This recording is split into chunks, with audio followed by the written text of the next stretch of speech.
Shalom, senang sekali boleh kembali menyapa sahabat-sahabat sekalian. Kita berjumpa kembali dalam program pendalaman Alkitab melalui pelajaran Sekolah Sahabat bersama dengan kami, Cornelius Media. Dan kita sudah tiba di pelajaran yang ke-9 dengan tema pertentangan kosmis. Pastikan sahabat-sahabat telah mempersiapkan diri dengan telah mempelajari pelajaran Sekolah Sahabat di tempat kita masing-masing. Saya Pendeta Edward Taliwongso bersama dengan Pendeta Felix Gosal dan Pendeta Widodo Purwanto kembali akan memandu di dalam pendalaman Alkitab ini. Mari kita berdoa. Bapa yang penuh kasih, kami membutuhkan pertolongan-Mu sekali lagi untuk mengerti kedalaman firman-Mu. Bukan dengan kekuatan kami, tapi oleh pertolongan kuasa Allah Roh Kudus, kami dimampukan untuk mengerti firman-Mu. Di dalam nama Yesus kami sudah berdoa. Amin. Ada 4 bagian dari program ini. Yang pertama kita melihat dasar Alkitabiah. Yang kedua kita mencoba menggali makna dari ayat hafalan. Yang ketiga pokok-pokok pikiran yang kita kemukakan atau munculkan dari pelajaran hari per hari. Dan di bagian akhir kita tiba kepada aplikasi. Mari kita lihat dasar Alkitabiah. Matius 13 ayat 24-27, Yesus mengajarkan perumpamaan tentang lalang di antara gandum. Ini menggambarkan bagaimana kejahatan tumbuh bersama kebaikan. Nanti di waktu penghakiman terakhir, Tuhan akan memisahkan keduanya. Lalu ada di Kejadian 1 ayat 31. Setelah menciptakan dunia, Tuhan melihat bahwa semuanya sangat baik. Ini menunjukkan bahwa ciptaan Tuhan itu sempurna dan tanpa dosa sejak awalnya. Yeskiel 28 ayat 12-19. Ini adalah nubuat terhadap Raja Tirus, menggambarkan kejatuhan Lucifer yang awalnya sempurna tetapi menjadi sombong dan akhirnya dihukum karena pemberontakannya terhadap Tuhan. Yesaya 14 ayat 12-15. Lucifer yang ingin menyamai Tuhan, dia jatuh dari sorga karena kesombongannya. Pemberontakannya akhirnya dibawa kepada kebinasaan. Matius 4 ayat 1-11. Yesus dicobai oleh iblis di padang gurun, tetapi Yesus menolak dengan menggunakan demikianlah firman Tuhan, menunjukkan ketaatan kepada Allah adalah kemenangan atas godaan. Lalu ada Yohanes 8 ayat 44-45. Yesus menyatakan bahwa iblis adalah bapa segala dusta dan telah menjadi pembunuh sejak semula, menolak kebenaran dan menyesatkan manusia dengan kebohongan. Sekarang mari kita lihat pengertian judul pertentangan kosmis. Apa arti kosmis dan pertentangan antara siapa dengan siapa? Kosmis berarti sesuatu yang berkaitan dengan alam semesta secara keseluruhan. Nah, dalam konteks pelajaran ini, pertentangan kosmis mengacu pada konflik besar yang terjadi di seluruh ciptaan antara Tuhan dan setan.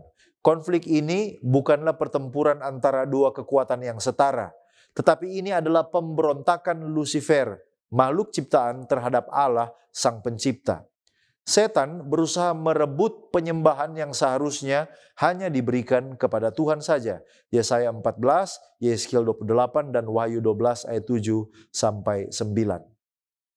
Sejak kapan pertentangan ini terjadi dan sampai kapan? Apa yang menjadi penyebab pertentangan kosmis ini? Pertentangan ini dimulai di sorga ketika Lucifer, seorang malaikat yang mulia, memberontak terhadap Allah karena kesombongan dan keinginannya untuk menjadi seperti yang maha tinggi. Lalu kemudian dia menipu sepertiga malaikat, lalu dia diusir dari sorga. Wahyu 12 ayat 7-9. Ellen White dalam buku The Story of Redemption halaman 14 mengatakan, tetapi Kristus diakui sebagai penguasa sorga, kuasa dan otoritasnya sama dengan Allah sendiri. Nah, Lucifer berpikir bahwa ia sendiri adalah kesayangan di sorga di antara para malaikat. Ia sangat ditinggikan, tetapi hal ini tidak memunculkan rasa syukur dan pujian kepada penciptanya. Dia bercita-cita untuk mencapai ketinggian Allah sendiri. Dia bermegah di dalam ketinggiannya. Dia katakan, Bukankah pakaiannya itu berkilau dan indah? Mengapa Kristus harus dimuliakan di hadapan dirinya sendiri? Jadi inilah mulai dari isi hati, iri hati dari seorang Lucifer. Pemberontakan ini kemudian berlanjut di dunia kita ketika setan menipu manusia yang pertama di Taman Eden. Kejadian 3 ayat 1-4. Dan sejak saat itu, konflik antara kebenaran dan kejahatan terus berlangsung di bumi, mempengaruhi seluruh sejarah umat manusia. Konflik ini akan berlanjut sampai rencana keselamatan Allah tergenapi sepenuhnya, yang berpuncak pada penghakiman terakhir dan kehancuran setan serta semua kejahatan.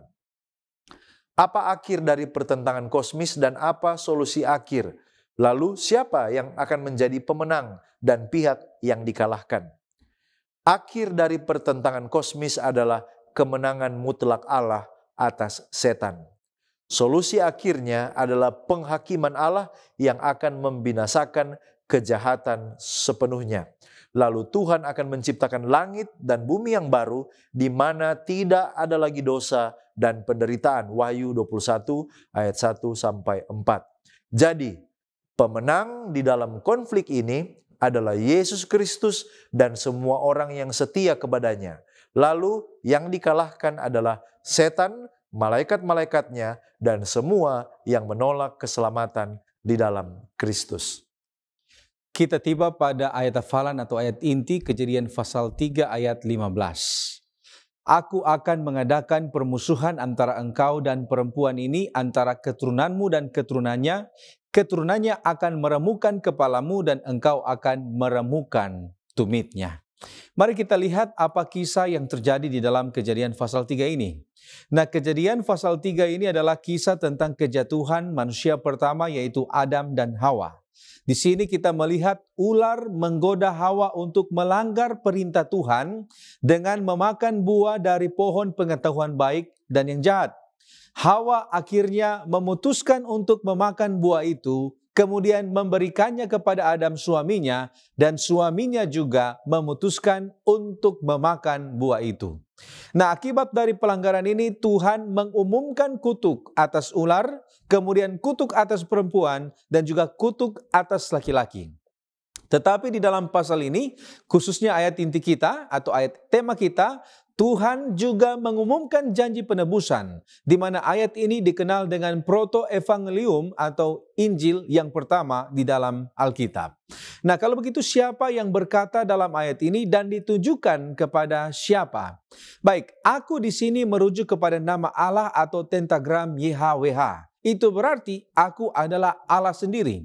Sedangkan engkau di sini merujuk kepada ular, karena perannya dalam menggoda manusia. Tetapi di dalam Seventh Day Adventist Bible Commentary volume pertama, halaman 232-233 mengatakan bahwa kata-kata ini memiliki implikasi yang jauh lebih luas tentang pertentangan Yesus dan setan. Jadi engkau di sini juga merujuk kepada iblis. Wahyu pasal 12 ayat 9, si ular tua yang disebut iblis atau setan. Dan perempuan itu merujuk pada Hawa, tetapi Alkitab juga menjelaskan jika perempuan itu adalah simbol dari umat kepunyaan Allah. Nah, mengapa aku di sini mengadakan permusuhan antara engkau dan perempuan? Nah, kemudian dikatakan juga permusuhan ini akan terjadi juga antara keturunan dari perempuan itu dan keturunan dari ular itu. Nah, saudaraku, tadi kita sudah mengerti jika aku di sini adalah Allah, engkau di situ adalah ular atau iblis, kemudian perempuan itu adalah Hawa, tetapi juga melambangkan umat kepunyaan Allah. Maka sekarang siapa keturunanmu atau keturunan ular dan siapa keturunannya atau keturunan perempuan itu? Nah, mari kita lihat. Yang pertama, keturunanmu atau keturunan ular merujuk kepada pengikut setan dan mereka yang memilih untuk melawan Allah. Kita bisa lihat itu di dalam Yohanes pasal 8 ayat 44, kemudian Kisah pasal 13 ayat 10, dan juga 1 Yohanes pasal 3 ayat 10. Di mana bahasa yang digunakan di sini adalah keturunan iblis atau anak-anak iblis yang merujuk pada pengikut setan. Sedangkan keturunannya atau keturunan perempuan merujuk kepada Yesus Kristus itu sendiri, Sang Mesias yang akan mengalahkan setan. Patriarchs and Prophet halaman 66 mengatakan keturunan perempuan adalah Kristus yang datang untuk menghancurkan kuasa iblis. Melalui kematiannya di kayu salib, Kristus meremukkan kepala ular. Nah, mungkin kita bertanya, mengapa harus ada permusuhan? Seventh Day Adventist Bible Commentary volume 1 halaman 233 mengatakan, jika permusuhan ini adalah anugerah ilahi yang mencegah umat manusia untuk jatuh sepenuhnya di bawah kendali setan. Tanpa permusuhan yang ditanamkan Allah, manusia akan menjadi sekutu setan selamanya. Nah, kalau begitu, apa pengertian keturunannya akan meremukkan kepalamu dan apa pengertian engkau akan meremukkan tumitnya? Nah, Seventh Day Adventist Bible Commentary volume 1 halaman 233-234 menjelaskan, jika yang pertama, kepala ini melambangkan otoritas, kemudian kekuasaan dan kepemimpinan. Itu berarti meremukkan kepala berarti kekalahan total dan final atau akhir. Sedangkan tumit ini adalah bagian yang rendah, bagian yang lebih rendah dan kurang vital. Serangan pada tumit meskipun menyakitkan, tetapi serangan itu tidak fatal. Seventh Day Adventist Bible Commentary volume 1 halaman 232 mengatakan, meremukkan kepala melambangkan kemenangan total atas iblis, sedangkan meremukkan tumit melambangkan penderitaan sementara yang dialami Kristus. Nah, saudaraku yang terkasih, Desire of Ages halaman 759 mengatakan, melalui kematiannya di kayu salib, Kristus meremukkan kepala ular. Meskipun iblis dapat menyebabkan penderitaan bagi Kristus, ia tidak dapat menghancurkannya karena Kristus bangkit dari kematian. Jadi meskipun setan berhasil menyebabkan penderitaan atau meremukkan tumit, tetapi justru di dalam penderitaan itulah keturunan ini atau Kristus itu mengalahkan kuasa setan secara permanen atau meremukkan kepalanya. Sekarang kita pindah pada pokok pembahasan seorang musuh yang melakukan hal itu. Dalam konteks pelajaran sekolah Sabat hari Minggu, siapa musuh yang dimaksud dan apa yang dimaksud dengan melakukan hal itu? Apa yang diperbuat musuh itu dan kepada siapa?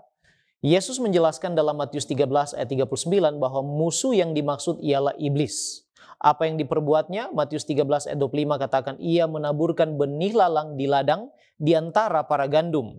Pena inspirasi dalam buku Perumpamaan-Perumpamaan Tuhan Yesus halaman 23 menjelaskan, sejak kejatuhan manusia, setan menabur benih-benih kejahatan adalah melalui dusta sehingga ia mula-mula dapat menguasai umat manusia dan ia masih tetap berusaha untuk menumbangkan kerajaan Allah di dunia dan membawa manusia di bawah kuasanya. Nah, sementara ladang di sini menurut Matius 13 ayat 38 adalah dunia secara umum. Namun secara spesifik menurut Seventh Day Adventist Bible Commentary volume 5 halaman 407, ladang tersebut ialah gereja Kristus atau jemaat Allah di dunia ini. Jadi setan menyebarkan benih lalang kepada siapa? Kepada sidang atau jemaat Kristus di dunia ini. Dalam Matius 13 ayat 24 sampai 30, apa arti gandum dan lalang? Dalam konteks Matius 13 ayat 24 sampai 30, benih yang baik itu ialah gandum, sedangkan benih yang ditaburkan musuh ialah lalang. Dan menurut Matius 13 ayat 38, benih yang baik itu adalah anak-anak kerajaan dan lalang adalah anak-anak si jahat. Perumpamaan-perumpamaan Tuhan Yesus halaman 47 katakan bahwa benih yang baik menggambarkan orang yang lahir dari firman Allah, yakni kebenaran. Sedangkan lalang itu menggambarkan satu kelas yang menjadi buah atau penjelmaan dari kekeliruan atau asas-asas yang palsu. Nah, sekarang mengapa lalang dibiarkan? Bukannya mengganggu pertumbuhan dan perkembangan gandum? Paling tidak ada dua alasan. Yang pertama, pada masa awal pertumbuhan keduanya sulit dibedakan. Seventh Day Adventist Bible Commentary volume 5 halaman 407 mengatakan bahwa walaupun lalang itu beracun dan merusak, pada tahap awal sangat sulit membedakan antara lalang dan gandum. Hanya ketika tanaman itu sudah dewasa dan matang, serta bijinya telah menjadi hitam, barulah mudah untuk membedakan dan memisahkan keduanya. Dalam buku perumpamaan-perumpamaan Tuhan Yesus halaman 50 di sana dikatakan, lalang itu amat menyerupai gandum manakala tunasnya masih hijau. Tetapi bila ladang itu menguning siap untuk dituai, rumput-rumput yang telah tidak berguna itu tidak lagi menyerupai gandum yang merunduk karena bulirnya yang penuh dan matang. Orang berdosa yang berpura-pura saleh bercampur aduk pada suatu waktu dengan pengikut-pengikut Kristus dan menyerupai kekristenan ternyata akan menipu banyak orang. Tetapi pada masa penuaian dunia tidak ada kemiripan di antara yang baik dan yang jahat. Barulah orang yang telah bersekutu dengan gereja tetapi tidak bersekutu dengan Kristus dinyatakan di sana. Yang kedua alasannya adalah menjadi sarana bagi pemurnian tabiat. Dalam Matius 13 ayat 28 sampai 29 di sana dijelaskan bahwa ketika hamba-hambanya bertanya untuk hendak mencabut lalang itu, pemilik ladang itu mengatakan jangan, sebab mungkin gandum itu ikut tercabut pada waktu kamu mencabut lalang itu. Seventh-day Adventist Bible Commentary volume 5 halaman 408 katakan bahwa hal pencabutan lalang di antara gandum pada masa awal pertumbuhan justru akan menimbulkan kerusakan dan menghalangi perkembangan gandum ke tahap matang atau dewasa. Dan implikasinya menurut perumpamaan-perumpamaan Tuhan Yesus halaman 48 dan 49 ialah bahwa bila mereka segera disingkirkan, maka tabiat yang sesungguhnya dari umat percaya yang palsu atau pura-pura tidak akan sepenuhnya dinyatakan. Selain itu, pencabutan benih-benih lalang yang merupakan anak-anak si jahat yang telah membaur dalam sidang Allah akan bisa membuat orang lain terantuk. Itulah sebabnya lalang dibiarkan tumbuh bersama gandum sampai masa penuaian tiba dan Kristus sendirilah yang bisa menentukan mana lalang dan mana gandum. Sekarang apa pengertian atau arti kumpulkan lalang lebih dahulu, bukannya gandum yang lebih dahulu? Seventh-day Adventist Bible Commentary volume 5 halaman 408 juga mengatakan bahwa hal ini berkaitan dengan penghukuman kepada orang jahat yang tidak bertobat. Di sana dikatakan kemungkinan alasan Kristus menyebutkan pengumpulan dan pembakaran lalang terlebih dahulu adalah karena pada akhir zaman orang-orang jahat akan menerima upah mereka atau penghukuman dalam api terlebih dahulu sebelum bumi dijadikan baru kembali dan dijadikan rumah bagi orang-orang kudus seperti yang dikatakan di dalam 2 Petrus 3 ayat 7 sampai 13, Wahyu 20 ayat 9, 10, 14, 15 dan Wahyu 21 ayat yang pertama. Selanjutnya kita akan mempelajari tentang asal mula pertentangan itu di bumi.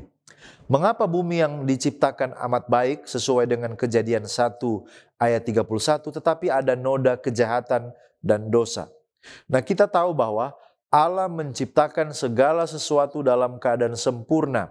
Kejadian 1 ayat 31. Ini menegaskan bahwa Allah melihat ciptaannya dan menyatakannya sebagai sungguh amat baik. Dengan kata lain, tidak ada dosa atau kejahatan di dalam original plan atau rancangan awal Allah. Tetapi kejahatan muncul karena penyalahgunaan kehendak bebas seperti yang sudah kita singgung pada minggu terdahulu. Allah memberikan manusia dan makhluk ciptaan lainnya termasuk para malaikat kebebasan untuk memilih. Lucifer yang kemudian menjadi iblis menyalahgunakan kebebasan ini untuk memberontak melawan Allah. Yesaya 14 ayat 12 sampai 14 dan Yeskiel 28 ayat 12 sampai 17. Yang ketiga, manusia jatuh ke dalam dosa melalui tipu daya iblis. Kita bisa baca di dalam Kejadian 3 ayat 1 sampai 7. Di sana dicatat bagaimana Adam dan Hawa memilih untuk tidak mentaati Allah setelah tergoda oleh iblis di dalam rupa ular. Sejak saat itu, dosa dan kejahatan masuk ke dalam dunia kita. Roma 5 ayat 12. Mengapa Allah dalam cerita ini atau malaikat tidak menolong Hawa dan Adam dari tipu muslihat ular? Allah menghormati kebebasan pilihan manusia. Jika Allah atau malaikatnya secara langsung mengintervensi, memukul tangan Hawa ketika dia mau menjamah buah itu, maka kebebasan memilih akan menjadi tidak nyata. Cinta dan kesetiaan sejati hanya dapat ada jika manusia memilih untuk taat secara sukarela. Yosua 24 ayat 15. Yang kedua, sebenarnya Allah sudah memberikan peringatan sebelumnya. Allah telah memberitahu Adam ada bahaya kalau memakan buah dari pohon pengetahuan yang baik dan yang jahat. Kejadian 2 ayat 16. Dan Hawa sebenarnya memiliki kesempatan untuk menaati firman Allah, tetapi dia lebih memilih percaya kepada kebohongan ular itu.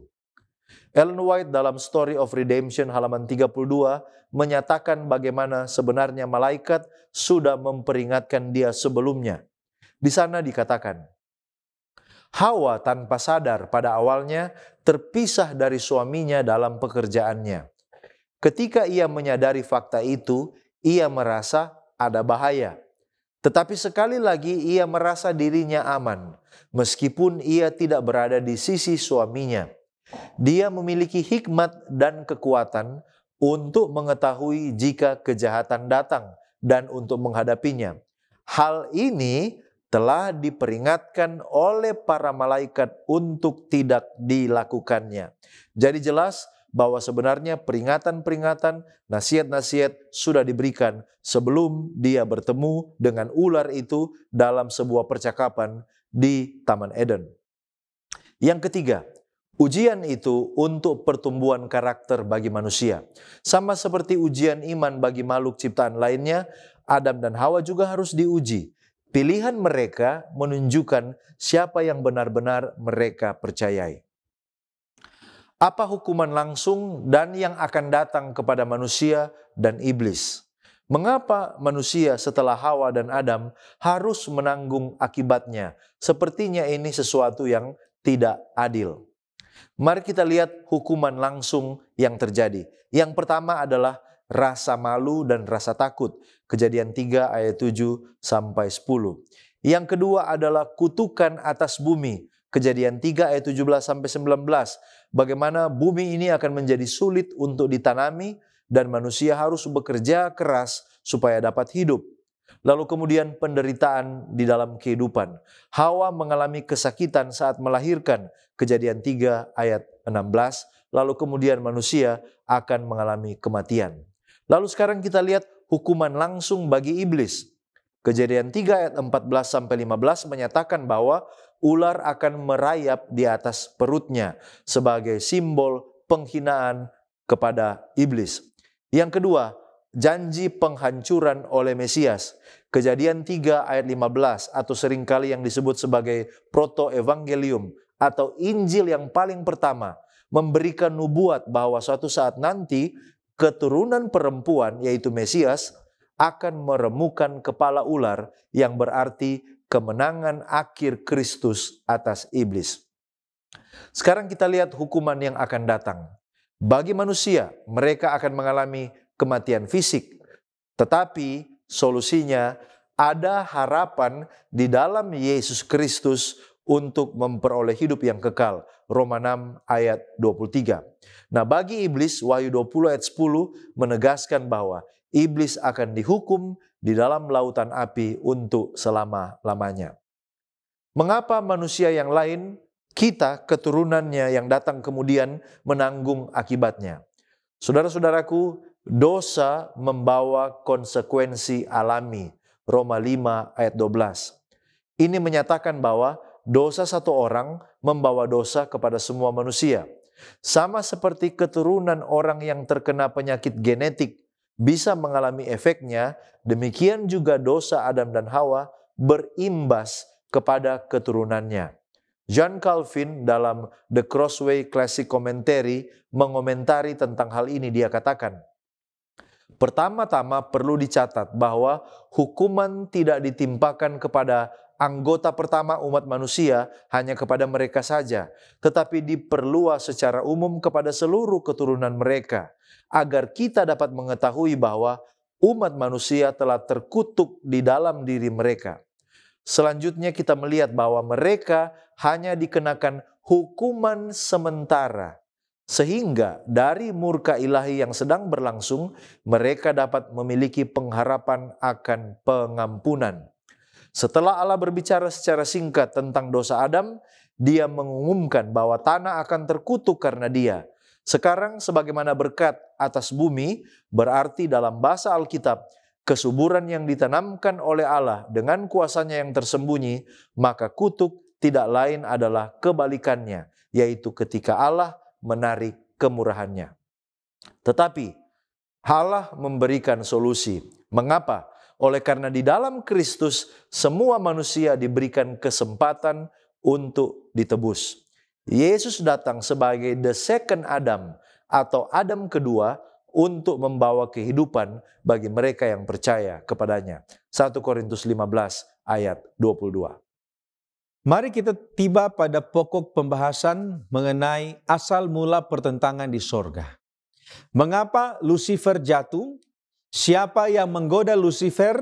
Bukannya saat itu belum ada setan atau iblis. Nah, saudaraku yang terkasih, Lucifer jatuh karena kesombongan dan ambisi untuk menjadi seperti Allah. Kita bisa baca di dalam Yesaya pasal 14 ayat 12 sampai 14. Jadi alasan utama jatuhnya Lucifer adalah keinginannya untuk menjadi setara dengan Allah. Jadi tidak ada yang menggoda Lucifer pada awalnya. Karena ia adalah makhluk yang sempurna yang diciptakan oleh Allah. Tetapi ia memilih untuk memberontak melawan Allah atas kemauannya sendiri. Lucifer adalah makhluk ciptaan Allah yang sempurna, tetapi setelah dia memberontak, namanya berubah menjadi setan yang artinya musuh dan iblis yang artinya pemfitnah atau penuduh. Seventh Day Adventist Bible Commentary volume 4 halaman 806-807 mengatakan, Lucifer jatuh karena kesombongan dan ambisi pribadinya. Ia bukan korban dari pengaruh luar, melainkan pelaku utama dari dosa pertama. Dosa ini dimulai dari kehendak bebasnya sendiri. Patriarchs and Prophet halaman 35-36 mengatakan, Lucifer yang semula adalah malaikat terindah di sorga, jatuh karena keinginannya untuk menjadi setara dengan Allah. Ia bukan digoda oleh makhluk lain, melainkan oleh ambisi dan kesombongannya sendiri. Kalau begitu mungkin kita bertanya, apakah mungkin manusia jatuh bukan karena iblis atau setan? Dan mengapa iblis selalu yang disalahkan atau dikambing hitamkan? Nah, saudaraku yang terkasih, secara teori manusia bisa jatuh tanpa iblis atau setan. Karena manusia memiliki kehendak bebas sama seperti Lucifer yang jatuh karena pilihan. Namun di dalam kisah Kejadian pasal 3, kita dapat melihat bahwa setan memainkan peran penting dalam kejatuhan manusia. Jadi, meskipun manusia memiliki potensi untuk berbuat dosa, tetapi iblis adalah agen utama yang mempercepat proses kejatuhan manusia. Tetapi kenapa kita sering mengatakan kenapa iblis sering dikambing hitamkan? Nah, saudaraku yang terkasih, iblis sering disalahkan oleh karena ini adalah bagian dari apa yang dikatakan sejak awal, yaitu Allah mengadakan permusuhan antara iblis dan umat Allah. Nah, seperti namanya adalah setan atau musuh, iblis adalah musuh utama Allah dan juga musuh utama dari umat Allah.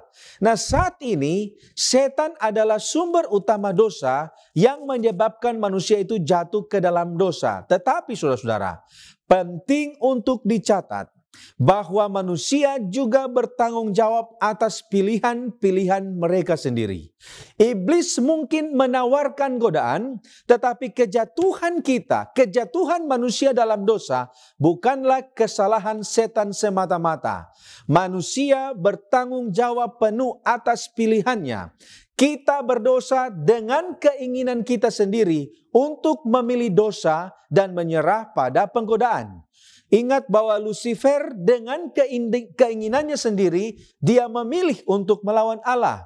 Hawa dengan keinginannya sendiri memilih untuk memakan buah itu. Adam juga dengan keinginannya sendiri memilih untuk memakan buah terlarang. Dan itu juga bisa terjadi saya dan saudara. Dengan keinginan kita sendiri dapat memilih untuk berdosa atau tidak melakukan dosa. Yakobus 1 ayat 14 mengatakan, tiap-tiap orang dicobai oleh keinginannya sendiri. Seventh Day Adventist Bible Commentary volume 1 halaman 229 mengatakan, manusia memiliki kehendak bebas, tetapi iblis memanfaatkan kelemahan mereka untuk membawa mereka kepada dosa. Meskipun demikian, tanggung jawab utama tetap ada pada manusia. Patriarchs and Prophets halaman 53 mengatakan iblis adalah pencetus dosa, tetapi manusia sendiri yang memilih untuk mendengarkan suaranya. Tanggung jawab atas kejatuhan manusia ada pada mereka sendiri, meskipun iblis adalah agen utama yang memperdaya mereka. Nah, berikut, mengapa Lucifer dibuang ke bumi, bukannya ke planet lain yang tidak ada manusia? Apa Lucifer dihukum mati saja? Nah, saudaraku yang terkasih, mengapa ke bumi?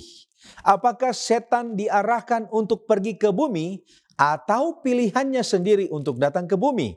Lalu begitu, apa pengertian dilemparkan ke bumi?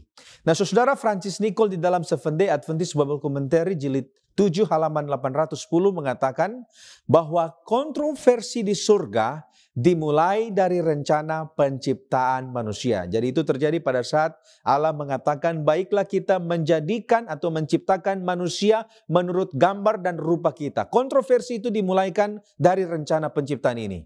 Kita bisa baca itu di dalam Spiritual Gift volume 3 halaman 36. Dan di sana dikatakan seperti begini, ketika bumi diciptakan dan Adam ditunjuk sebagai wakil, maka setan mengarahkan upayanya untuk menjatuhkan manusia yang baru diciptakan itu. Jadi itu adalah pilihan setan untuk datang ke bumi. Nah, selanjutnya kutipan ini mengatakan ketika ia berhasil menjatuhkan Adam dan Hawa, ia mengklaim bumi sebagai wilayah kekuasaannya. Kita bisa baca itu di dalam Matius pasal 4 ayat 8 dan 9. Tetapi ia tidak membatasi usahanya hanya di bumi ini, tetapi juga mencobai penduduk dunia lain. Early Writing halaman 290, kita dapat informasi bahwa setan bukan cuma datang ke bumi, tetapi juga dia pergi ke tempat-tempat yang lain. Tapi sayang sekali, Hawa dan Adam yang jatuh di dalam dosa, sedangkan mereka tidak jatuh dalam dosa. Nah, dikatakan di dalam Bible Commentary bahwa baru pada kedatangan Kristus yang kedua kali, iblis akan sepenuhnya terkurung di bumi ini.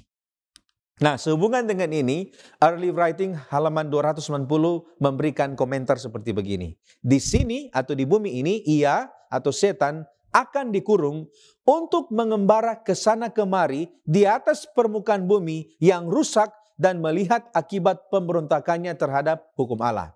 Nah, selama 1000 tahun, ia menikmati buah kutukan yang telah ditimbulkannya.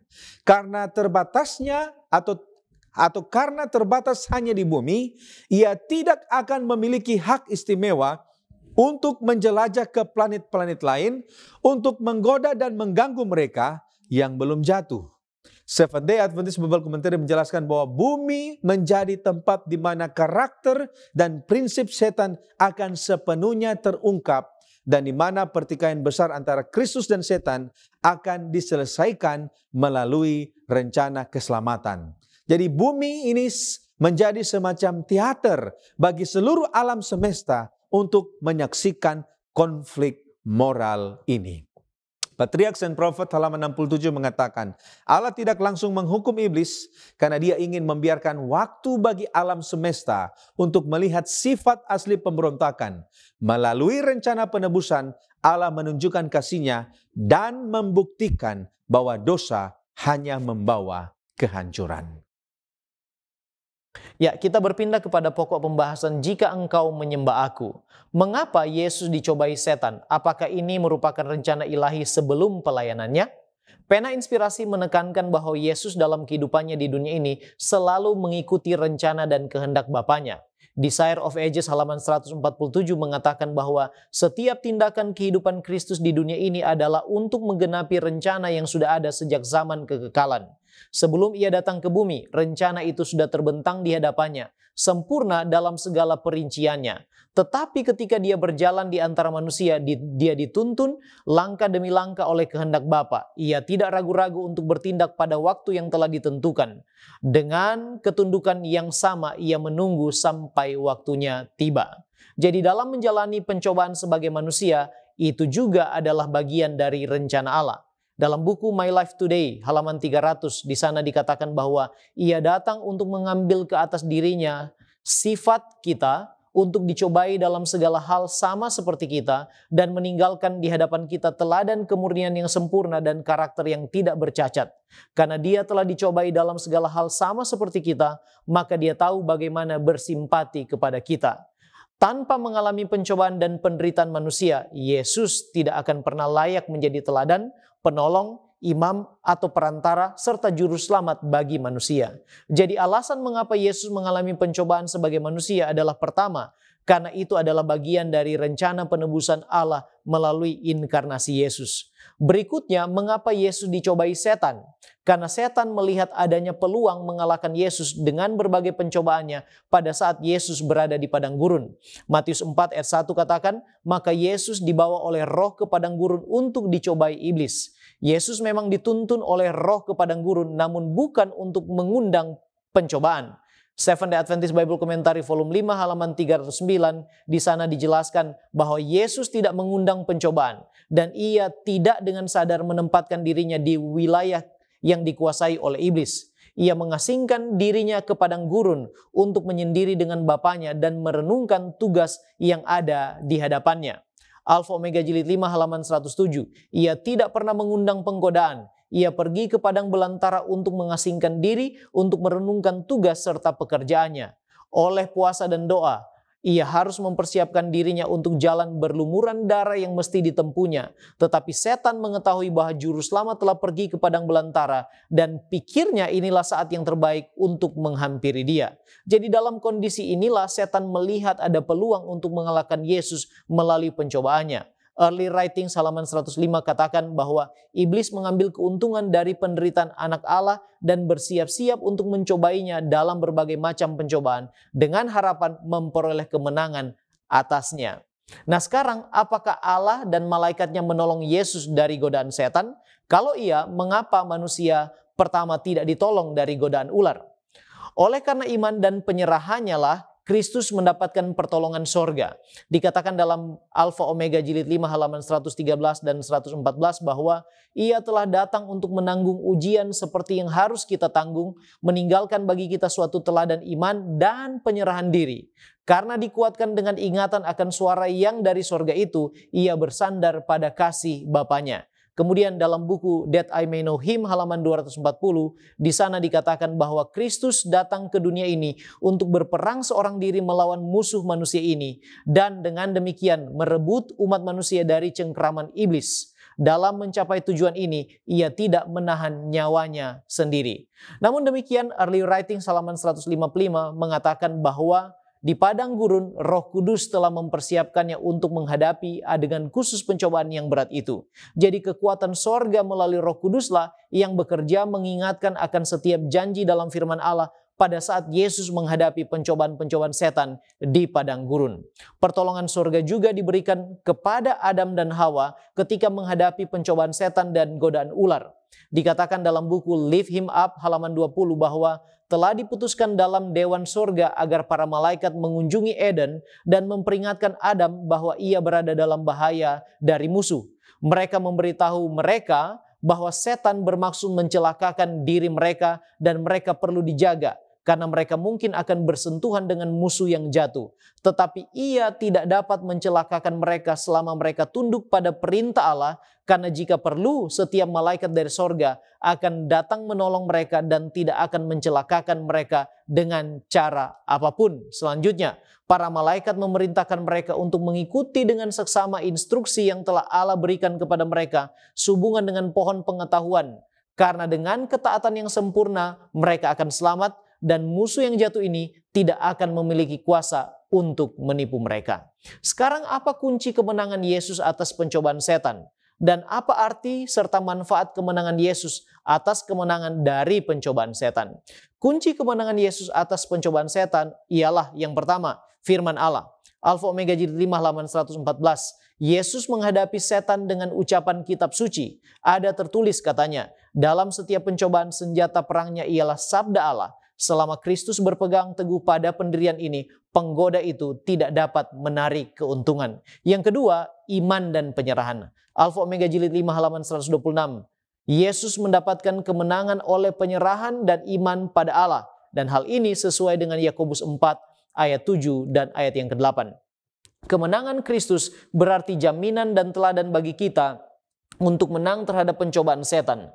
Lift him up halaman 80 katakan, teladan Kristus ada di hadapan kita. Dia mengalahkan iblis, menunjukkan kepada kita bagaimana kita juga dapat mengalahkannya. Kristus melawan iblis dengan kitab suci. Dan jika kitab suci dipelajari dan ditaati, maka orang Kristen akan dibentengi untuk menghadapi musuh yang licik tersebut. Signs of the Times 27 Mei 1897 katakan, teladan Kristus menunjukkan kepada kita bahwa satu-satunya harapan kita untuk menang adalah dengan terus-menerus bertahan dari serangan iblis. Dia yang telah menang atas musuh jiwa-jiwa dalam pertempuran dengan pencobaan, memahami kuasa iblis atas umat manusia dan telah menaklukkannya bagi kita. Sebagai seorang pemenang, dia telah memberikan kepada kita keuntungan dari kemenangannya, sehingga dalam usaha kita untuk melawan godaan iblis, kita dapat menyatukan kelemahan kita dengan kekuatannya, ketidakberdayaan kita dengan jasa-jasanya, dan ditopang oleh kekuatannya yang tak lekang oleh waktu. Di bawah godaan yang kuat, kita dapat melawan di dalam namanya yang maha kuasa dan menang sebagaimana dia menang. Sekarang kita melihat sifat alamiah dari pertentangan kosmis. Apa pengertian sifat alamiah dalam konteks pelajaran sekolah Sabat? Sifat alamiah dalam konteks pelajaran ini merujuk kepada karakteristik dari pertentangan kosmis, yaitu konflik yang tidak hanya bersifat fisik atau kekuasaan, tetapi juga tentang karakter Allah. Lebih tepatnya, peperangan ini adalah pertentangan yang berpusat pada tuduhan iblis terhadap Allah, bahwa Allah tidak sepenuhnya adil dan tidak kasih. Oleh karena itu, pertentangan ini harus diselesaikan bukan dengan kekuatan atau paksaan, tetapi melalui perbandingan karakter, pertunjukan antara karakter Allah dan karakter iblis. Jadi sebenarnya ini adalah peperangan ideologi. Mengapa dan apa tujuan iblis mau menjatuhkan manusia, dan apa cara iblis menjatuhkan manusia untuk berdosa? Iblis ingin menjatuhkan manusia karena dia berusaha menentang Allah dan membuktikan bahwa pemerintahan Allah itu tidak adil. Ellen White dalam Patriarchs and Prophets halaman 52 alinea yang pertama mengatakan, didorong oleh rasa iri hati, ia bertekad untuk menghasut mereka agar memberontak dan mendatangkan kepada mereka kesalahan dan hukuman dosa. Ia akan mengubah kasih mereka menjadi sifat tidak percaya, nyanyian pujian mereka menjadi kata-kata celaan terhadap Khalik, dan dengan demikian ia bukan saja akan menjerumuskan makhluk-makhluk yang tidak berdosa ini ke dalam penderitaan yang sama yang sedang dialaminya, tetapi dia juga akan mendatangkan celaan kepada Allah dan menimbulkan kedukaan di dalam sorga. Dalam konteks pelajaran hari Kamis, cara iblis menjatuhkan manusia adalah dengan menggunakan penipuan dan fitnah. Yohanes 8 ayat 44 menyebut iblis sebagai pendusta dan bapa segala dusta. Wahyu 12 ayat 9 menyatakan bahwa ia menipu seluruh dunia. Jadi strategi utamanya adalah, yang pertama, menyesatkan melalui kebohongan. Kita sudah lihat itu di Taman Eden, Kejadian 3 ayat 1-5. Yang kedua, menuduh manusia di hadapan Allah, seperti yang kita baca di Wahyu 12 ayat 10. Iblis disebut sebagai pendakwa saudara-saudara kita. Dan yang ketiga, menciptakan keraguan terhadap karakter Allah yang adil dan kasih. Iblis ingin manusia percaya bahwa hukum dan kasih Allah itu menindas dan tidak adil. Ellen White kembali lagi dalam Patriarchs and Prophets halaman 54 alinea ketiga mengomentari tentang cara setan. Dia katakan, begitulah cara setan bekerja sejak zaman Adam sampai sekarang ini. Dan melalui cara ini, ia telah beroleh hasil yang gemilang. Ia menggoda manusia untuk meragukan kasih Allah dan hikmat-Nya. Apa cara Allah agar manusia tidak jatuh ke dalam dosa? Sebenarnya ada beberapa cara yang sudah dilakukan. Yang pertama adalah melalui kebenaran di dalam Yesus Kristus. Yesus datang untuk memberi kesaksian tentang kebenaran yang sesungguhnya, untuk membuktikan kasih dan keadilan Allah dan menjawab tuduhan iblis. Yang kedua, melalui hukum Allah yang sempurna. Hukum-hukum Allah itu bukan hanya untuk menekan dan menjadi beban, tetapi untuk melindungi saudara dan saya dari kebohongan dan tipu daya iblis. Lalu kemudian dengan peran dari Roh Kudus sebagai penuntun. Allah memberikan Roh Kudus-Nya untuk membimbing manusia ke dalam kebenaran. Yohanes 16 ayat 13. Dan yang keempat, melalui janji keselamatan di dalam Injil. Kejadian 3 ayat 15 menyatakan bahwa keturunan perempuan, yaitu Mesias, akan meremukkan kepala sang ular, yaitu iblis, dan memberikan harapan bahwa kejahatan akan dikalahkan sepenuhnya. Dengan demikian, Allah tidak membiarkan manusia sendirian dalam pertentangan ini, tetapi Dia menyediakan jalan keselamatan melalui Yesus Kristus dan memberi kekuatan kepada manusia untuk melawan dosa melalui iman dan penurutan kepadanya. Baik, kita tiba pada pendalaman. Mengapa Allah tidak mencegah Lucifer jatuh dalam dosa? Atau mengapa Allah tidak mencegah Lucifer memberontak? Atau Allah tidak memberikan kesempatan Lucifer untuk bertobat? Nah, saudaraku yang terkasih, jika Allah mencegah Lucifer jatuh, maka kehendak bebas Lucifer akan menjadi ilusi dan ia tidak lagi menjadi makhluk yang benar-benar bebas. The Seventh Day Adventist Bible Commentary volume 4 halaman 807 mengatakan, Allah tidak mencabut kehendak bebas Lucifer karena hal itu akan merusak esensi dari ciptaannya. Nah, apakah Lucifer diberikan kesempatan untuk bertobat? Patriarchs and Prophet halaman 36-37 mengatakan Allah memberikan waktu bagi Lucifer untuk merenungkan jalannya. Dia tidak segera menghukumnya, melainkan memberikan kesempatan untuk bertobat. Kemudian Early Writings halaman 145 mengatakan Lucifer memiliki kesempatan untuk bertobat, tetapi ia menolaknya. The Great Controversy halaman 495 mengatakan Lucifer tidak hanya menolak kesempatan itu, tetapi juga berusaha menarik makhluk-makhluk lain untuk bergabung dalam pemberontakannya. Akhirnya hatinya menjadi begitu keras sehingga tidak ada ruang bagi pertobatan. Nah, kalau begitu mengapa Allah tidak mengampuni setan tetapi mengampuni manusia? Saudara-saudara, Allah memberikan kesempatan kepada Lucifer untuk bertobat. Itu artinya Tuhan memberikan atau menawarkan kesempatan untuk bertobat dan pengampunan. Tetapi Lucifer dengan sadar memilih untuk tidak mengambil kesempatan itu. Patriarchs and Prophets halaman 36-37 mengatakan Lucifer telah menutup pintu bagi pertobatan sejak ia memilih untuk memberontak di surga. Hatinya yang keras membuatnya tidak mungkin kembali kepada Allah. Saat Yesus disalib, Lucifer sudah berada dalam keadaan yang sepenuhnya menentang Allah dan kesempatan untuk bertobat telah hilang. Jadi, saudara, Tuhan memberikan kesempatan itu kepada Lucifer, tetapi Lucifer tidak mengambil kesempatan itu, tapi justru mengeraskan hatinya, sehingga dia tidak dapat diselamatkan lagi. Saat ini, kesempatan bertobat bagi Lucifer sudah tidak ada. Bukan karena Tuhan tidak dapat mengampuni dia, tetapi karena Lucifer telah menyia-nyiakan kesempatan itu. Tetapi saat ini, manusia, saya dan saudara, masih diberikan kesempatan untuk bertobat. Oleh karena itu, jangan sia-siakan kesempatan itu, karena suatu saat nanti akan tiba waktunya di mana hati kita akan keras, sehingga kita tidak dapat kembali kepada Allah. Saudaraku, sekarang kita datang kepada penutup dan aplikasi dari apa yang kita pelajari dan diskusikan bersama. Apakah posisi dan peranan manusia kalau begitu di dalam pertentangan kosmis?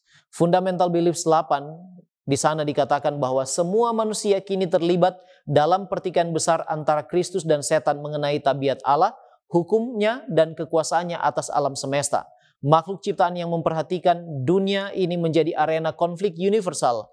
Kasih Allah terbukti mencapai puncaknya. Inilah posisi manusia, yaitu berada di tengah-tengah dalam pertentangan kosmis antara Kristus dan setan, antara kebaikan dan kejahatan. Dan perannya adalah untuk menentukan pilihan apakah mau mengikuti Kristus dan kebenaran atau justru sebaliknya mengikuti setan dan kejahatan.